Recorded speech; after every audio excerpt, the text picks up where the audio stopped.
எதுல செவி கொடுத்து போயிடக்கூடாது? யூதர்களுடைய, சொல்லுங்க, யூதர்களுடைய கட்டு கதைகளுக்கு செவி கொடுத்து என்ன செய்து விடக்கூடாது?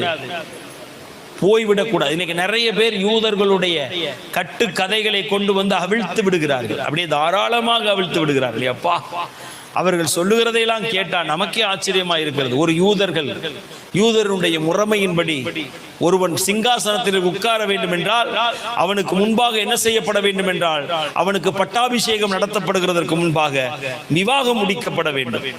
அப்படி விவாகம் முடிக்கப்படாத ஒருவன் சிங்காசனத்தில் அமர்ந்து என்ன செய்ய முடியாது? ஆட்சி நடத்த முடியாது. அது யூதருடைய ஒழுங்கு, யூதருடைய முறைமை, யூதருடைய முறைமை. நான் பேசினதை உங்களுக்கு, ஒருத்தர் பேசினதை உங்களுக்கு சொல்லி காட்டுகிறேன், முறைமை. அதுபோல இயேசு இந்த பூமியிலே 1000 வருட அரசாட்சியிலே உட்கார்ந்து சிங்காசனத்திலே ஆட்சி பண்ண வேண்டும் என்று சொன்னால் அதற்கு முன்பு அவருக்கு என்ன நடந்தாக வேண்டும்? கல்யாணம் நடந்தாக வேண்டும். அந்த கல்யாணம் தான் 7 வருடம் மணவாட்டியாகிய சபையோடு வானத்திலே நடக்கிறது. 7 வருடம் ரகசிய வருகையில் நாம் எடுத்துக்கொள்ளப்பட்டதற்கு பின்பு ஆட்டுக்குட்டியானவருடைய கல்யாணம் வானத்திலே நடக்கும். அங்கே கல்யாணம் முடித்து அவர் அப்படியே மனைவியாகிய சபையோடு இறங்கி வந்து சிங்காசனத்திலே ஆட்சி நடத்துவார். இதன்படி யூதர்களுடைய முறைமையின்படி. இது ஒரு கட்டுக்கதை. யோசியா ராஜா எத்தனை வயதிலே அவன் அரசனானான்? எத்தனை வயது பெண்ணை அவன் கல்யாணம் முடித்தான்? 6 வயதிலா, 5 வயதிலா, இல்ல நேர பிறந்த குழந்தையை போய் கட்டி கூட்டு வந்தானா? அவனுக்கு சிங்காசனம் எப்படி கொடுக்கப்பட்டது? இன்னும் எத்தனை பேர் 12 வயதிலே 16 வயதிலே அரியணை ஏறி இருக்கிறார்கள்? அவர்கள் எல்லாம் திருமணம் முடித்ததற்கு இது யூதருடைய முறைமைதானா? யூதர்கள் ராஜாவாக ஆகும்போது எப்படியாகிலும் அவர்கள் திருமணம் முடித்தவர்களாக இருக்க வேண்டும் என்று ஆண்டவர் எங்கேயாவது சட்டம் போட்டாரா? நியாயப்பிரமாண சட்ட புத்தகத்திலே அப்படி ஒரு வசனத்தை நீங்கள் வாசித்தது உண்டா? கிடையாது. ஆனால் யூதர்களுடைய கட்டுக்கதையை இவர்கள் கட்டவிழ்த்து விட்டு ரகசிய வருகை உண்டு என்று பேசிக்கொண்டு அலைகிறார்கள். அதை நம்பி ஆமென் அல்லேலூயா வானத்திலே கல்யாணம், வானத்திலே கல்யாணம். விளங்காம போறவங்களா? ஆட்டுக்குட்டியானுடைய கல்யாணம் எப்ப வரும் தெரியுமா?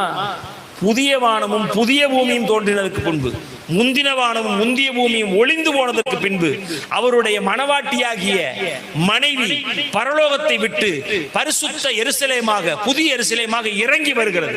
மனைவியை காண்பிக்கிறேன் வா என்று சொன்னது அந்த கட்டிடத்தை.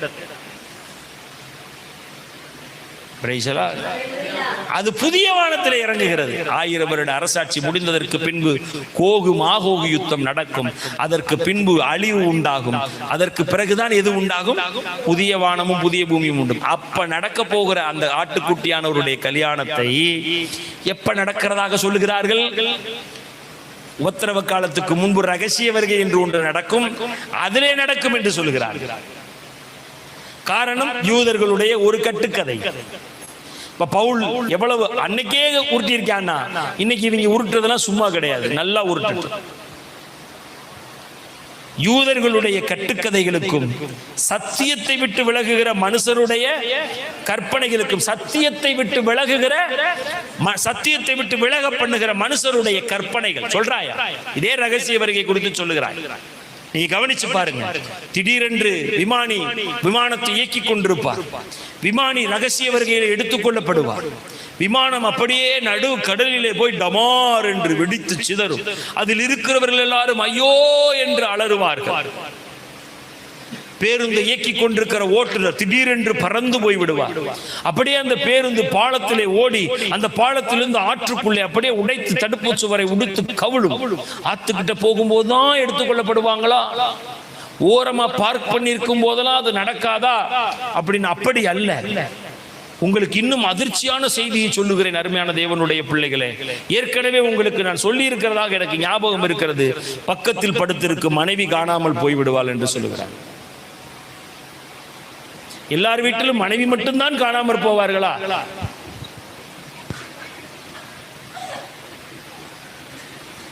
அதிர்ச்சியா இருக்கிறது. காலையிலே எழும்பி என் மனைவி இருக்கிறாளா என்று ஒவ்வொரு நாளும் நான் சோதித்தா பார்க்க முடியும். சபையிலே பெண்கள் கூட்டம் அதிகமாக இருக்கிறதுனாலே எப்படியாகிலும் நீங்கள் போய்விடுவீர்கள், நீங்க எல்லாம் சரி கிடையாது, போக மாட்டீர்கள் என்று பாஸ்டர் முடிவெடுத்து விட்டார். கட்டுக்கதைகள். இதுல ஏதாவது விசுவாசம் வருமா? ஐயா நீங்களே சொல்லுங்க, சற்று சிந்தித்து பாருங்க.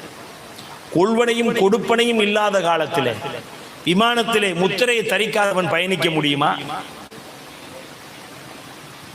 சொல்லுங்க. விமானி பறந்து போக முடியுமா? அப்படி ஒரு சம்பவம் நடந்தா இவர்கள் எல்லாம் அடிச்சு உருட்டுறது. உபத்திரவம் முடிந்த உடனே அடையாளம் வானத்தில் தோன்றும். மத்தேயு 24:29. அல்லேலூயா. கர்த்தர் தாமே ஆரவாரத்தோடும் பிரதான தூதனுடைய சத்தத்தோடும் தேவ எக்காலத்தோடும் இறங்கி வருவார். நித்திரை அடைந்தவர்களுக்கு நாம் முந்திக் கொள்வதில்லை. நான் சொன்னேன்ல, அன்னைக்கு பேசும்போது சொன்னேன்ல, செத்தமை எந்திக்கலைன்னா உயிரோட இருக்க உனக்கு மறுரூபமாக்கப்படுதல் கிடையாது. எந்திச்சிட்டான்னா மறுரூபமாக்கப்படுதல் நடக்கும். இவை அனைத்தும் ஒரு நிமிஷத்திலே, ஒரு இமைப்பொழுதிலே நடக்கும். நாம் எல்லாரும் மறுரூபமாக்கப்பட்டு ஆகாயத்தில் எடுத்துக் கொள்ளப்படுவோம். அப்ப ஆரவாரம் கேட்கணும், தூதன் சத்தம் போடணும், எக்காலம் வரணும். அதைத்தான் மத்தேயு 24 சொல்லுகிறார். வலுவாய் தொனிக்கும் எக்கால சத்தத்தோட அவர் தம்முடைய தூதர்களை அனுப்புவார். அவர்கள் அவரால் தெரிந்து கொள்ளப்பட்டவர்களை வானத்தின் ஒரு முனை முதற்கொண்டு மறுமுனை மட்டும் கூட்டி சேர்ப்பார்கள். இதுவும் உத்தரவு முடிந்ததற்கு பின்பு. இவ்வளவு சத்தியங்களை விட்டு விலகி ஒரு கட்டுக்கதை. விமானம் டொமார் என்று வெடிக்கும், கப்பல் அப்படியே கவிழ்ந்து விடும், மாலுமிகா எல்லாத்திலையும் ஓட்டரை மட்டுமே காணாம போயிடும். பத்தியா? ஏன் கட்டுக்கதை? இது இந்த காலத்துல மட்டும் இல்லை, என்னைக்கே வந்திருக்குது. பவுலினுடைய காலத்திலே இருந்திருக்கிறது. அதனாலதான் இந்த பேச்சு. விசுவாசத்திலே ஆரோக்கியம் உள்ளவர்கள் ஆகும்படி நீ அவர்களை கண்டிப்பா என்ன செய்?